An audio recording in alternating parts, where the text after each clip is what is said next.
ഞാനതിനൊരു ഉദാഹരണം പറയാം. അതായത് കേവലം 4-5 മാസങ്ങൾക്ക് മുമ്പ് കേരളത്തിൽ വിദ്യാഭ്യാസ വകുപ്പ് ഒരു ഓർഡർ ഇറക്കി സൂംബ ഡാൻസ് കുട്ടികളുടെ ആരോഗ്യവും മെൻ്റലി ആൻഡ് ഫിസിക്കലി അത് വലിയ രീതിയിൽ ഉത്തേജിപ്പിക്കുന്ന നല്ല പൗരന്മാരായിട്ട് വാർത്തെടുക്കുന്ന സൂംബ ഡാൻസ് കേരളത്തിൽ ഇൻട്രൊഡ്യൂസ് ചെയ്യുന്നു. കേവലം അരമണിക്കൂർ മാത്രം ആ സ്കൂൾ ടൈമിങ്ങിൽ മാറ്റം വരുന്നു പറഞ്ഞപ്പോൾ ഏതാനും ഇസ്ലാം മത പണ്ഡിതന്മാർ അതിനെതിരെ വന്നു. എല്ലാവരൊന്നുമില്ല, ഭയങ്കര വെല്ലുവിളിയൊക്കെ ആയിട്ട് വന്നപ്പം ഇതേ ശിവൻകുട്ടി പറഞ്ഞു വെല്ലുവിളി ഇങ്ങോട്ട് വേണ്ട, സർക്കാർ തീരുമാനിക്കണം എന്ന് പറഞ്ഞു. വെല്ലുവിളി ഒന്നും ഇവിടെ നടക്കില്ലെന്ന് പറഞ്ഞു. ഗവൺമെൻറ്റിനോട് വെല്ലുവിളിക്കാൻ ആരും ആയിട്ടില്ല എന്ന് പറഞ്ഞു.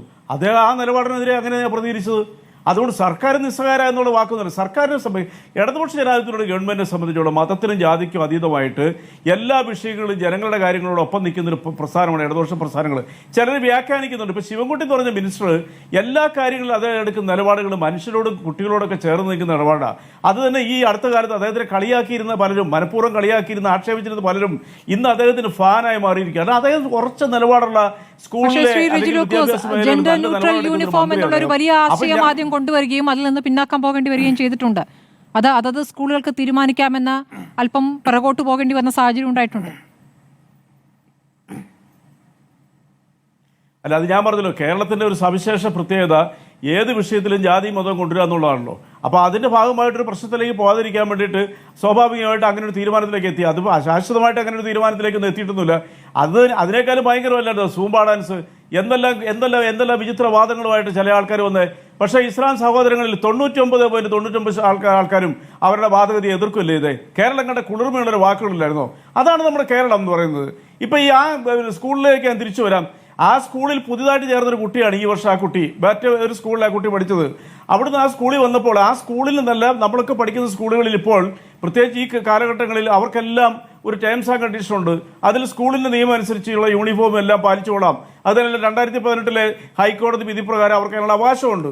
അപ്പോൾ അവരത് എഴുതി ഒപ്പിട്ടതിന് ശേഷമാണ് 4-5 മാസത്തേക്ക് ആ കുട്ടി അങ്ങനെ ചെയ്തില്ല. സ്വാഭാവികമായിട്ട് ആ കുട്ടിയെ ഹിജാബ് ഇട്ട് പിന്നീട് വരുന്നു. അത് അവർ പറഞ്ഞു അത് വളരെ സ്നേഹത്തോടെ എന്തെല്ലാം കഥകൾ ഇറങ്ങിയത്. അവർ ആ കുട്ടിയെ വെയിലത്ത് നിർത്തി ഹരാസ് ചെയ്തു. Absolutely wrong. ഞാനത് മുഴുവൻ പഠിച്ച ഒരാളാണ്. അങ്ങനെയൊന്നും ഒരിക്കലും ആ സ്കൂളിൽ ഉണ്ടാകത്തുമില്ല. കാരണം ഒരു കോൺവെന്റ് സ്കൂളിൽ പഠിച്ച ഒരു വ്യക്തിക്കും അങ്ങനെ പറയാൻ പറ്റത്തില്ല. ജീവിതം ഡെഡിക്കേറ്റ് ചെയ്തവരാ കന്യാസ്ത്രീകൾ എന്ന് പറയുന്നവർ, അറിയോ? അവരെല്ലാം സ്വന്തം ജീവിതം മറ്റുള്ളവർക്ക് വേണ്ടി മാറ്റിവെച്ച ആ വിഭാഗത്തിന് ഇതുപോലെ ആക്ഷേപിക്കുന്നവർക്ക് സമൂഹത്തിനോട് മറുപടി പറയേണ്ടി വരും. അവർ മാതാപിതാക്കളെ വിളിച്ച് ഇങ്ങനത്തെ കാര്യങ്ങൾ പറഞ്ഞു. ആ പിതാവിൻ്റെ കൂടെ പിറ്റേ ദിവസം ഈ വിഷയം പറഞ്ഞ ഒരു STP-കാരൻ അവിടെ എത്തുന്നു. അവർ വഷളാക്കുന്നു. അത് മാധ്യമങ്ങളിൽ വാർത്ത വരുന്നു. ആ പിതാവ് പറഞ്ഞു എനിക്കൊരു പ്രശ്നമില്ല, ഞാൻ ആ സ്കൂളിൻ്റെ നിയമം അനുസരിച്ച് ആ കുട്ടിയെ വിട്ടോളാം. കുട്ടിക്ക് ഇപ്പോൾ വരാൻ സാധിക്കുന്നില്ല, അതാണ് പ്രശ്നം. കുട്ടിക്ക് അസുഖമാണ്, വീട്ടിൽ മരണം നടന്നിരിക്കുന്നു, അതും ആ പിതാവ് പറഞ്ഞിരിക്കുന്നു. അതുകൂടാതെ കൊണ്ട് തന്നെ സബ്ജക്റ്റ് കറക്ഷൻ അദ്ദേഹത്തിൻ്റെ അകത്തായിട്ട് പുറത്തു വന്നിരിക്കുന്ന 1-2 വാക്കുകൾ എന്നെ പലരും ചതിയിൽപ്പെടുത്തുമായിരുന്നു അദ്ദേഹം പറഞ്ഞത്. അപ്പോൾ അത്രയ്ക്ക് മഹത്വമുള്ളൊരു മനുഷ്യനാണ് അദ്ദേഹം. അത് സബ്ജക്റ്റ് കറക്ഷനായിട്ട് 1-2 മാധ്യമങ്ങൾ റിപ്പോർട്ട് ചെയ്തിട്ടുണ്ട്. ഇപ്പം അതിന് കാരണം എന്തുകൊണ്ടാണ്? കേരളം എന്ന് പറയുന്ന സംസ്ഥാനത്ത് വിഭാഗീയത ഉണ്ടാക്കാൻ ചില ആളുകൾ ശ്രമിക്കുന്നുണ്ട്. അത് കേരളത്തിൽ നടക്കത്തില്ല.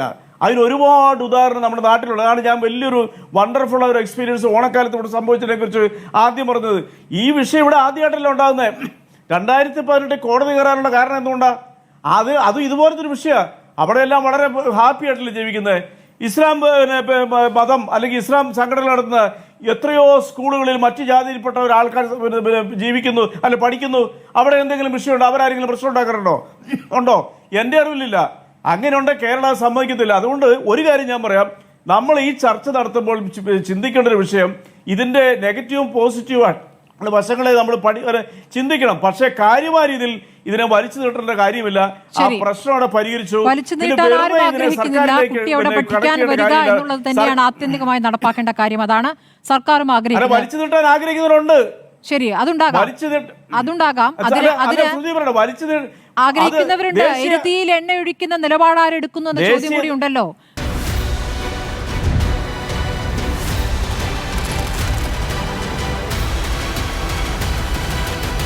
ഡിബേറ്റ് വിത്ത് സ്മൃതി പരുത്തിക്കാട്.